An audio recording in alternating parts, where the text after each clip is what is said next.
All right, Matt, welcome to the Top Agent Podcast. This is a little different than what we usually do. We're doing sort of a mini series, Top Agent Podcast, COVID-19 edition. I don't know, we'll figure out the name, but the main purpose of this series is to speak to successful realtors like yourself and others in the industry so we can find out what you're doing to remain calm, keep busy, stay productive during these uncertain and difficult times. So thank Yeah, you. it's a great idea you have here, yeah, look forward to chatting with you about it. Awesome. So usually to kick things off, I usually ask guests to share a bit about themselves and background and all that, but you've actually been a guest on this podcast before, one of the very first episodes. So whoever's watching or listening, if you're interested in hearing Matt's story, and what a story it is, I must say, just go back to one of the very first Top Agent podcast episodes, wherever you listen to your podcast, and check it out. But very quickly though, Matt is a friend of mine. He's also a realtor with Royal LePage in the Greater Toronto area. An award-winning realtor. First year in real estate, pretty much. Just wanted to throw that in there. And that's very rare to see nowadays. So that's just a great testament to Matt's hunger, drive, and work ethic. So that's why I wanted to have Matt on to discuss this situation and hear how it's impacted him and what he's doing to move forward. So Matt, these are obviously unprecedented times, to say the least. Sort of took everyone by surprise in a way. But this all happened during what was gearing up to be literally the hottest real estate market Toronto has ever seen, potentially. So let's start there. Like, once this all became real, how did this impact you? I mean, right away, the whole uncertainty comes into the mix. Not only with me, but with current clients, future clients, people that I've been chatting with. Everyone's just uncertain about everything that's going to happen with their job, with their economy, with the housing market. So when you do that, it really puts a halt to, life as we know it. So that was the biggest thing right away. It was like everyone's just panicking. As we saw at the grocery stores, there's lineups everywhere. Everyone's rushing out. And it was just madness for especially those first few days when it did initially start. So that's the easiest way to kind of apply. What about in the sense, like, I'm sure you were working actively with clients, sellers or buyers. Like, how did it impact? So directly to my business, personally, I definitely had a few hot buyers, as we call them. I was going out; they were very active. We were looking at some homes, properties over the past couple of weeks. Some had even placed some offers, and due to the competition that there was, especially in February there, things did not work out, unfortunately for them, but we were still keeping an eye on places, still going and checking out some properties when the right ones did pop up. And there were a few of those buyers that I had immediately went to the sidelines, at least for the time being. I'm still being in constant contact with them, updating them of what's going on, and they will get back in the mix. They will gain some confidence once they realize where this is all headed and their job security too. That's a big factor in it. And then they'll get back into the mix. As for sellers, I had literally just signed a listing agreement before all this happened. I was tempted to go through it and be business as usual, but best case or best interest of my sellers, I informed them maybe it'd be best to just hold off for the time being, since the buyers aren't as active at the moment. So that was how it affected me directly with what I currently had going on. Yeah. Okay. So you sort of asked the next question I want to ask you in terms of those clients that you were working with just sort of went cold and just waiting for things to ease over. Like, what exactly you're doing to deal with those clients right now, and just like sort of keeping in touch with them and just sort of seeing how this plays out, or? Yeah, with being sensitive to their situation, I am trying to keep in contact with them as much as possible, updating them on what's going on. I try to, in my business, allow for as little stress as possible with my clients. Moving and searching for your home and going to that next step is stressful enough. So I try to really bring a sense of calmness to my clients where I can. And what I can do in this situation is just provide a little bit of info of what's actually happening within the world. We see headlines everywhere every day. We don't know what's exactly true, false, etc. So from sources that I rely on and information that I'm getting, I try to update them with that information as we go along here. Yeah, no, it's very important to continue providing value to people as much as possible, which I want to get into in a bit. But obviously, your day to day has been impacted. Like you can't go anywhere essentially. Like no open houses, like no showings for the most part. So your day to day operation had to be adjusted for the most part, but. And obviously, like if real estate is your business and you're not staying home and you're not staying home to doing nothing, just waiting for this to all clear up. So what are some of the things you're doing in your day to day at home to stay productive? Yeah, it's definitely been a bit of a change. Luckily, us as realtors, we do work from home as well in some sort of form, whether it be someone working from their home office all day or whether it's someone that goes into the office 9 to 5 but then comes home at night and continues to work. There is a familiarity, I guess I should say, to it all, which is good. But the thing that I'm really trying to do right now, and I've tried to do it since day one because I do know the importance of it, is just create some sense of normalcy to it. So I'm still getting up in the morning. I'm doing my workout at home now instead of going to the gym. I really try to get my body moving and just create that sense of like, okay, it's business as usual. We're gonna get up. We're gonna get going. We're gonna go for a run or lift some weights, whatever, and even drive through the Starbucks that's right across my street, even though I'm at home and can make a coffee myself. But it just creates that sense of habit that I would kind of normally have on a day-to-day. And it really just gets my mind into business mode. Like, okay, I've done my workout, got my iced coffee, we're ready to roll. Let's sit in front of the computer and get going, right? I totally get it. Just adding that routine and normalcy, if that's a word, to your day to day. That's very important. What about specifically with work? Like, what are some of the things you're doing day to day work wise, like in terms of just following up with clients or? Yeah. So when this all started, last week was obviously week one, and I started diving into my database right away. Looking through it and just kind of checking off who I've contacted recently, who I've been active with recently, who I've kind of let slip away, and also dove into those people that aren't necessarily maybe contacting me back through emails, etc. Right? Not opening up emails, and really trying to get my database as tight as possible right now. From there, which I started doing, like that was kind of last week, really focused on my network, on my database, because I'm not going to be going out and farming new leads right now or anything like that. I really wanted to focus in on, okay, who do I have that relationship with right now? Who have I worked with recently? Who have I been hoping to work with upcoming?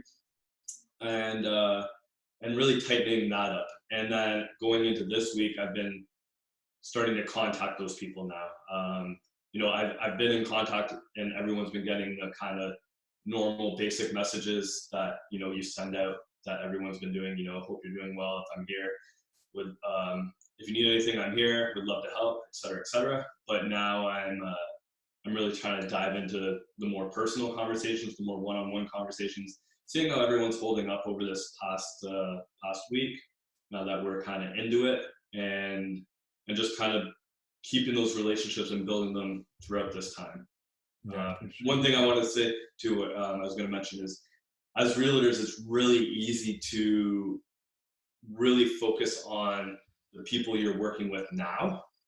It's really easy to get tied up with, Jim, John, Jen, because they're who you're talking to every day. They're active, they're buying or they're selling, and that's who you're always on the phone with or emailing, etc. And it's easy to forget about those people that you leased out a condo to, 8 months ago, right?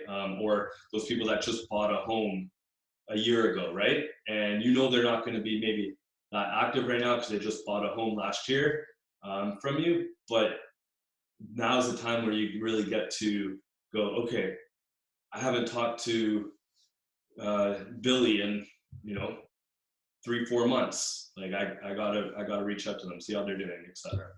And so it's a perfect time to really connect with everyone again. Absolutely. Totally agree with that. Also, I think a really great time to just continue to provide value in other ways. I think now is a great time, for example, for realtors to just post a lot of content. Yeah. Just think about ways you can continue to provide value to not only your contacts and database, but even people outside of your network through social media, of course. But talk about like prospecting and networking a little bit. You sort of we're going there a bit, but we all know how important that is for realtors. How are you continuing to do any of that during these times? So it's a very sensitive time. I was going to touch up on that actually briefly too. When I am reaching out to my database and contacting my network, I'm not contacting them to sell or to promote myself or anything like that.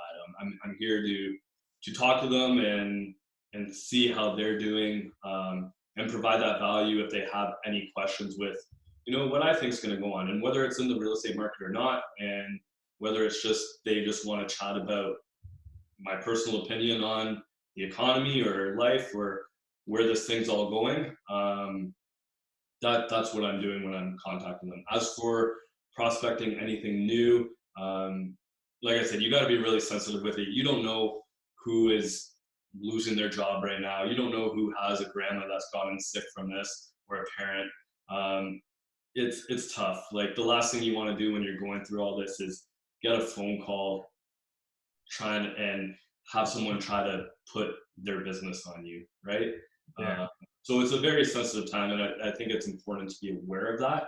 I think it's a very, if you want to prospect or if you want to try to build that business, you got to do it in a very indirect way, like you mentioned, posting on social media, posting that value, kind of just creating that top of mind without that sense of pressure. Yeah, that's what sort of I was getting at. I think maybe prospecting might be the bad word, Yeah. incorrect word to use in this case. But I think when you can still like post content, like be top of mind by just being genuine and like just reaching your audience in a very authentic way. In a way, I think that sort of is a form of marketing, prospecting, whatever you want to call it. But again, you got to be very mindful of the situation and like you said. Yeah, the last thing you want to do right now is rub someone the wrong way that's going through a tough time, and B, you also just don't want to sit on the couch and watch Netflix all day. I don't think that's the proper thing to do in this situation for us entrepreneurs, realtors, self-employed people. It's important to still get to work while being sensitive to the whole pandemic that's going on. Absolutely.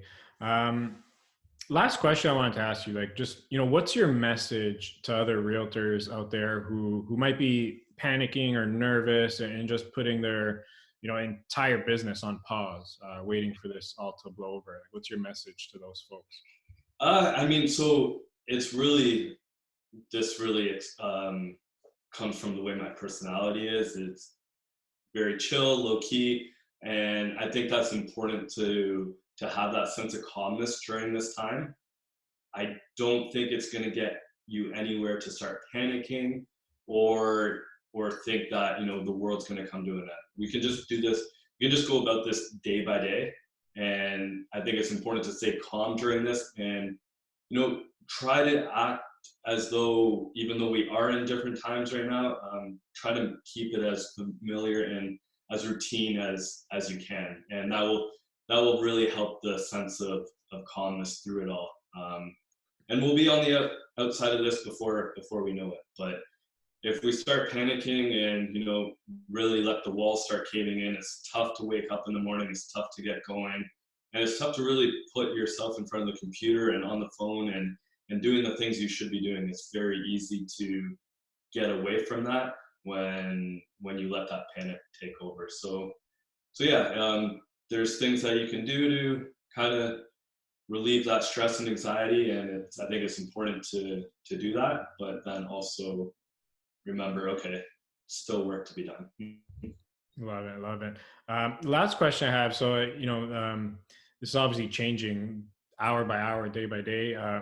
Real estate in Ontario is considered an essential service now. Yeah. So technically you can still, go out and buy, sell homes for people as well. What's your approach to that, other than just continuing to remain sensitive and be, mindful of people's situations right now? Yeah. So what are my thoughts on it, or what am I doing in those situations? Yeah, like, if you did have a buyer or seller Yeah. right now who's interested in pulling the trigger. Yeah. Yeah. So I do have a specific client right now who is they're kind of in a time where they kind of have to buy right now. Have to. They do have a little bit of time, so it's not too urgent, but they're still being active. And what I'm doing with them is we're starting with what's online right now with what we're calling some virtual tours, and kind of going through the home over over the internet, and kind of going step by step with what they like, what they don't like. From there, if they do want to see the home in person, we can take the proper precautions with wearing gloves, masks if needed, and having hand sanitizer on hand. If we do view the property, try to only view the ones that they really do feel that connection with. And another thing that I'm offering, if they don't feel comfortable going into homes, I can go myself and kind of FaceTime them and walk them through as well, and kind of getting them the feel of the home without actually being in it. If it gets to a point, and I haven't been in this situation yet, but if it gets to a point where they haven't been able to see the home, but they do really like it, depending on the situation with the sellers, it's not a bad idea to put an offer in place with condition on seeing the home within 14 days. So it really all depends on the seller situation at that point, the offers that they have had, if they're going to accept that or not. If it's a home that's been on the market a little bit, or they're feeling the pressure of, okay, this might not sell right now, might be worth just putting something on paper, and putting a condition in place where it's conditional on my buyers viewing the property within the next 14 days. Yeah. So there are some options. Yeah, for sure. Love it. All right, Matt, do you want to be mindful of your time here? Just want to say thanks so much, man. Appreciate you coming on. Thank you for sharing the positive outlook and insights. I think a lot of realtors out there will find this very valuable. So thank you very much. Yeah, man. Thank you for having me. I enjoyed it. For sure. Definitely. We'll talk soon. Stay safe, and talk later. You too. See you later. All right. Bye.